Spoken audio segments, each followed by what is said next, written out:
ನಮಸ್ಕಾರ ಸ್ನೇಹಿತರೆ, ನಾನಿವತ್ತು ಒಂದು ಪವಿತ್ರ ಹಾಗೆ ಅಪರೂಪದ ಶಾಂತಿಯ ತಾಣಕ್ಕೆ ಹೋಗ್ತಾ ಇದ್ದೀವಿ.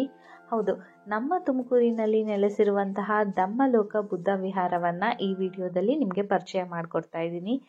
ಇದು ಕೇವಲ ದೇವಸ್ಥಾನ ಮಾತ್ರವಲ್ಲದೆ ನಮ್ಮ ಮನಸ್ಸನ್ನ ಶುದ್ಧಗೊಳಿಸುವ, ಆತ್ಮಕ್ಕೆ ಶಾಂತಿಯನ್ನ ನೀಡುವ ಪವಿತ್ರ ಸ್ಥಳ ಅಂತಾನೆ ಹೇಳಬಹುದು. ಬನ್ನಿ, ಹಾಗಿದ್ರೆ ಈ ಬೌದ್ಧ ಧ್ಯಾನ ಕೇಂದ್ರದ ಅಂತರಂಗವನ್ನ ನಾವು ಒಟ್ಟಿಗೆ ಅನ್ವೇಷಿಸೋಣ. ಈ ವಿಹಾರದ ಬಾಗಿಲು ದಾಟಿದ ಕ್ಷಣದಲ್ಲೇ ನಮಗೆ ಒಂದು ವಿಶಿಷ್ಟ ಶಕ್ತಿಯ ಅನುಭವ ಆಗತ್ತೆ.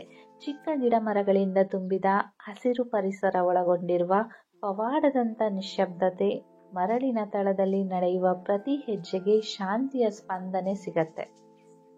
ಇನ್ನು ಸುತ್ತಲೂ ನಮಗೆ ಹಸಿರು ಗಿಡ ಮರಗಳು ಕಾಣಸಿಗತ್ತೆ. ಹಾಗೆ ನಗುಮುಖದ ಬುದ್ಧನ ಶಿಲ್ಪಗಳು ನಾವು ನೋಡಿದ ಕಣ್ಣುಗಳಿಗೆ ಆರಾಮದಾಯಕವನ್ನ ನೀಡುತ್ತೆ. ಇದು ಕೇವಲ ನಮ್ಮ ಕಣ್ಣುಗಳ ಆಸೆಯನ್ನ ಪೂರೈಕೆ ಮಾಡುವ ಸ್ಥಳವಲ್ಲ, ಇದು ನಮ್ಮ ಹೃದಯವನ್ನ ಕೂಡ ಶುದ್ಧಿಗೊಳಿಸುವಂತಹ ಶಕ್ತಿಯನ್ನ ಹೊಂದಿದೆ. ಈಗ ನೋಡ್ತಾ ಇರುವಂತಹ ನೀವು ಬುದ್ಧನ ಸ್ಟ್ಯಾಚ್ಯೂ ಏನಿದೆಯಲ್ಲ, ಅದು ನಮಗೆ ಫಸ್ಟೇ ಸಿಗುವಂಥದ್ದು. ಗೇಟ್ ದಾಟಿ ಸ್ವಲ್ಪ ದೂರ ನಡ್ಕೊಂಡು ಬಂದಿದ ತಕ್ಷಣ ಈ ಬುದ್ಧನ ಸ್ಟ್ಯಾಚ್ಯೂ ಸಿಗುತ್ತೆ. ಇಲ್ಲೂ ಕೂಡ ಬುದ್ಧನಿಗೆ ಹೂವುಗಳನ್ನ ಅರ್ಪಿಸಿ ದೀಪವನ್ನ ಬೆಳಗಿಸಿ ಬೆಳಗ್ಗೆ ಹಾಗೆ ಸಂಜೆ ಎರಡೂ ಟೈಮಲ್ಲಿ ಪ್ರೇಯರನ್ನ ಮಾಡಲಾಗುತ್ತೆ. ಹೊರಗಡೆ ಇರುವಂತಹ ಬುದ್ಧನಿಗೆ ನಮಸ್ಕರಿಸಿ ಬರ್ತಾ ಇದ್ರೆ ನೆಕ್ಸ್ಟ್ ಸಿಗುವಂಥದ್ದು ನಮಗೆ ಮೇನ್ ಬುದ್ಧ ಇರುವಂತಹ ಟೆಂಪಲ್ಲು. ಸೊ ಈ ಬುದ್ಧನ ಟೆಂಪಲ್ ಹೇಗಿದೆ ಅಂದರೆ, ಈ ಟೆಂಪಲನ್ನು ನೀವು ಹೇಗೆ ಕಾಣ್ತಾ ಇದ್ದೀರಲ್ಲ, ಎಷ್ಟು ವಿಶಾಲವಾಗಿದೆ. ಅವ್ರು ಯಾವತ್ತೂ ಕೂಡ ನೆಲದ ಮೇಲೆ ಕೂತ್ಕೊಳ್ಳಲ್ಲ. ಅಲ್ಲಿ ಪಿಲ್ಲೋ ಥರ ಒಂದು ಆಸನಗಳನ್ನು ಮಾಡಿಟ್ಟಿರ್ತಾರೆ. ಅಂದರೆ ನಮ್ಮ ಹಾಸಿಗೆ ಏನಿರುತ್ತಲ್ಲ ಅದೇ ರೀತಿ ಇರುತ್ತೆ. ಅದರ ಮೇಲೆ ಕೂತ್ಕೊಂಡು ತಮ್ಮ ಪ್ರೇಯರನ್ನು ಬುದ್ಧನಿಗೆ ಅರ್ಪಿಸ್ತಾರೆ. ಹೀಗೆ ಬೃಹತ್ ಆದಂತಹ ಬುದ್ಧ ದೇವರ ಮೂರ್ತಿಗಳನ್ನು ನೋಡ್ತಾ ಇದ್ರೆ ನಮ್ಮನ್ನ ಬುದ್ಧ ದೇವರು ಶಬ್ದವಿಲ್ಲದೆ ಕರೆದಂತೆ ಭಾಸವಾಗುವುದಂತೂ ಖಂಡಿತ. ಹಾಗೆ ಅವರ ಮುಖದ ಅಭಿವ್ಯಕ್ತಿಯನ್ನ ನೋಡ್ತಾ ಇದ್ರೆ ತಾಳ್ಮೆಯ ಪಾಠ, ಕ್ಷಮೆಯ ಬೋಧನೆ ಹಾಗೆ ಶುದ್ಧ ಭಾವನೆ ಮೂಡೋದಂತೂ ಖಂಡಿತ. ಇನ್ನು ಮೂರ್ತಿಯ ಮುಂದೆ ಕುಳಿತು ಕೆಲ ನಿಮಿಷಗಳ ಕಾಲ ಕಣ್ಣು ಮುಚ್ಚಿ ಪ್ರೇಯರನ್ನ ಮಾಡ್ತಾ ಇದ್ರೆ ನಮ್ಮ ಮನಸ್ಸಿನಲ್ಲಿ ಓಡಾಡ್ತಿದ್ದ ಅಂತಹ ಎಲ್ಲಾ ಚಿಂತೆಗಳು ಬಾಗಿಲು ಕಟ್ಟಿ ಹೋಗ್ತವೆ. ಅಷ್ಟು ಪ್ರಶಾಂತವಾಗಿದೆ ಈ ಸ್ಥಳ. ಈ ವಿಹಾರ ಏನಿದೆಯಲ್ಲ, ಅದು ಬಾಬಾ ಸಾಹೇಬ್ ಅಂಬೇಡ್ಕರ್ ಅವರ ಬೌದ್ಧ ಪರಂಪರೆಯ ಪ್ರೇರಣೆಯಿಂದ ನಿರ್ಮಿತವಾದದ್ದು. ಹಾಗೆ ಇಲ್ಲಿ ಬುದ್ಧನ ಧ್ಯಾನ ಹಾಗೆ ಶಾಂತಿಯ ಬದುಕು ಪ್ರತಿದಿನವೂ ಕೂಡ ಪ್ರತಿಬಿಂಬವಾಗುವಂತೆ ಅಲ್ಲಿ ಏನು ಸ್ಟ್ಯಾಚ್ಯೂಗಳನ್ನು ಇಟ್ಟಿದ್ದಾರೆ ಅದಕ್ಕೇನೆ ನಮಗೆ ಮನಸ್ಸೋತು ನಾವು ಕೂಡ ಬುದ್ಧನಿಗೆ ಶರಣಾಗುವಂತೆ ಮಾಡುತ್ತೆ. ಹಾಗೆ ಇದು ಸಹಜ ಭಕ್ತಿಗೆ ಮಾತ್ರವಲ್ಲದೆ ಸಮಾನತೆಯ ಆಶಯಕ್ಕೂ ಕೂಡ ಹಾಗೆ ಶಾಂತಿಯ ಸಂದೇಶಕ್ಕೂ ಕೂಡ ಕೇಂದ್ರ ಬಿಂದುವಾಗಿದೆ ಅಂತಾನೆ ಹೇಳ್ಬಹುದು.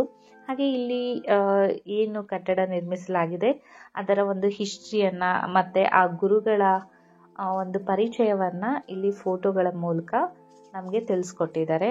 ಹೀಗೆ ಅಂಬೇಡ್ಕರ್ ಅವರಿಂದ ಪ್ರಾರಂಭವಾದಂತಹ ಧಮ್ಮ ಚಳವಳಿ ಇಂದು ಇಲ್ಲಿನ ಗೋಡೆಯಲ್ಲೂ ಭಕ್ತರ ಹೃದಯದಲ್ಲೂ ಕೂಡ ಜೀವಂತವಾಗಿದೆ ಅಂತಾನೆ ಹೇಳಬಹುದು. ಹಾಗೆ ಇಲ್ಲಿ ನಮಗೆ ಓದಲಿಕ್ಕೆ ಅಂತ ಬೌದ್ಧ ಪರಂಪರೆಯ ಒಂದಷ್ಟು ಪುಸ್ತಕಗಳು ಸಿಗುತ್ತವೆ.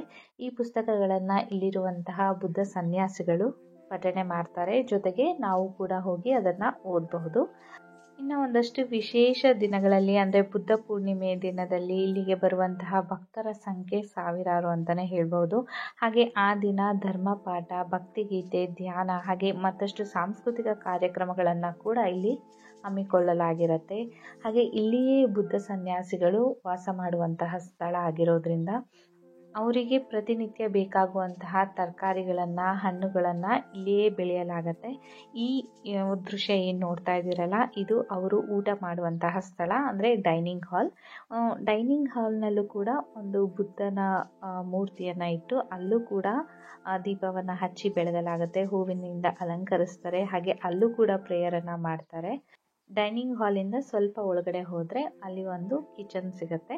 ಅಲ್ಲಿಯೇ ಅವ್ರಗಳಿಗೆ ಅಡುಗೆಯನ್ನು ಮಾಡಲಾಗತ್ತೆ, ಅಲ್ಲೇ ಅವರು ಬಡಿಸ್ತಾರೆ. ಏನು ನೋಡ್ತಾ ಇದ್ದೀರಲ್ಲ, ಎಷ್ಟು ವಿಶಾಲವಾಗಿದೆ ಹಾಗೆ ಪ್ರಶಾಂತವಾಗಿದೆ. ಜೊತೆಗೆ ಎಲ್ಲ ತರಕಾರಿ ಹಣ್ಣುಗಳನ್ನು ಬೆಳೆಯುವಂಥದ್ದು ಇದೇ ಜಾಗದಲ್ಲಿ. ಈ ವಿಹಾರದಲ್ಲಿ ನಾವು ಕೇವಲ ಕೆಲ ನಿಮಿಷಗಳನ್ನು ಕಳೆದ್ರೆ ಸಾಕು, ಮನಸ್ಸಿಗೆ ನಿಶ್ಶಬ್ದ ಶಕ್ತಿ ಲಭಿಸೋದಂತೂ ಗ್ಯಾರಂಟಿ.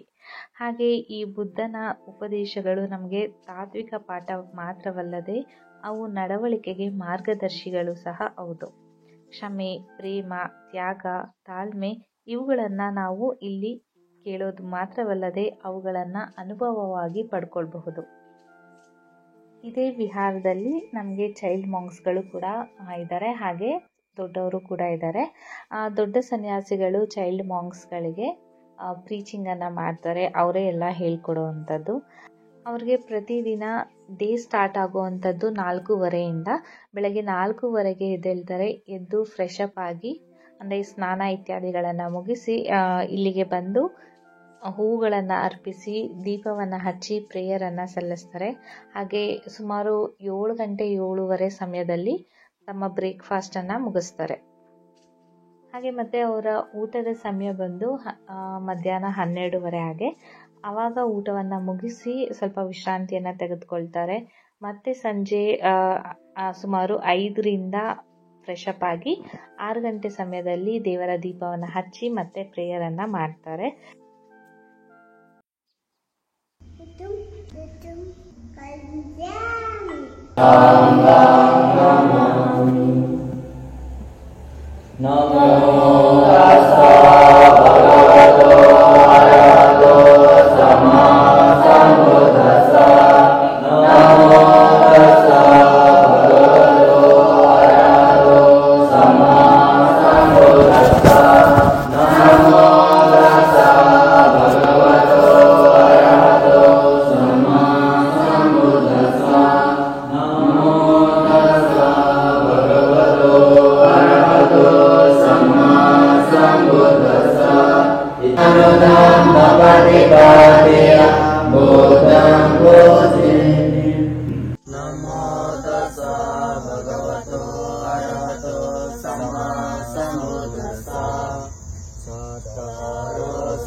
चातारो सतिपाठाना चातारो समपादाना संवारो भवना भवना अनुराखनाति चातारो समपादाना चातारो इति पाठा चन्दा विर्याचिकामिमांसाति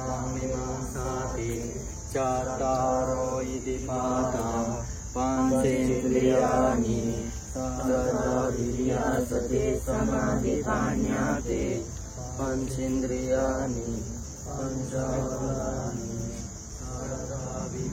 सति समाधिपान्याते पंचबलानि सत्ता संभोजंगो हरियो अठमिको मगो समाहिते समा संकल्पो समा वच समा कमंतो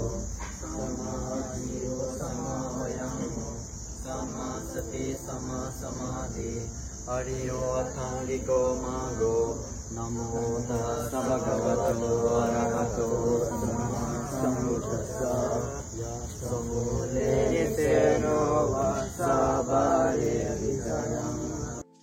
ಎಷ್ಟು ಶಾಂತಿಯುತವಾಗಿತ್ತು ಅಲ್ವಾ ಪ್ರೇಯರು. ಈ ಧಮ್ಮಲೋಕದ ಬುದ್ಧ ವಿಹಾರ ನಮ್ಮ ತುಮಕೂರಿನ ಹೃದಯದಲ್ಲಿ ಶಾಂತಿಯ ಒಂದು ಪವಿತ್ರ ಜ್ಯೋತಿ ಅಂತಲೇ ಹೇಳಬಹುದು. ನೀವು ಧರ್ಮಪರರಾಗಿರಲಿ ಅಥವಾ ಶಾಂತಿಯ ಹುಡುಕಾಟದಲ್ಲಿರುವವರಾಗಿರಲಿ, ಈ ವಿಹಾರ ನಿಮ್ಮನ್ನು ಆಹ್ವಾನಿಸುತ್ತೆ. ಈ ವಿಡಿಯೋದಲ್ಲಿನ ಇನ್ಫಾರ್ಮೇಷನ್ ನಿಮಗೆ ಇಷ್ಟ ಆಯಿತು ಅಂತ ಭಾವಿಸಿದ್ದೀನಿ. ಇಂತಹ ಪವಿತ್ರ ಸ್ಥಳಗಳ ಬಗ್ಗೆ ಇನ್ನಷ್ಟು ತಿಳಿಯಲು ನಮ್ಮ ಚಾನಲ್ಗೆ ದಯವಿಟ್ಟು ಸಬ್ಸ್ಕ್ರೈಬ್ ಮಾಡೋದನ್ನು ಮರಿಬೇಡಿ. ಹಾಗೆ ಈ ವಿಡಿಯೋವನ್ನು ಬೇರೆಯವ್ರಿಗೂ ಕೂಡ ಶೇರ್ ಮಾಡಿ. ಶಾಂತಿಯಲ್ಲಿ ಇರಿ, ಧರ್ಮದಲ್ಲಿ ಬೆಳೆಯಿರಿ ಅಂತ ಹೇಳ್ತಾ ಈ ವಿಡಿಯೋವನ್ನು ಮುಗಿಸ್ತಾ ಇದ್ದೀನಿ. ಬುದ್ಧಂ ಶರಣಂ ಗಚ್ಚಾಮಿ. ನಮೋ ಬುದ್ಧಾಯ.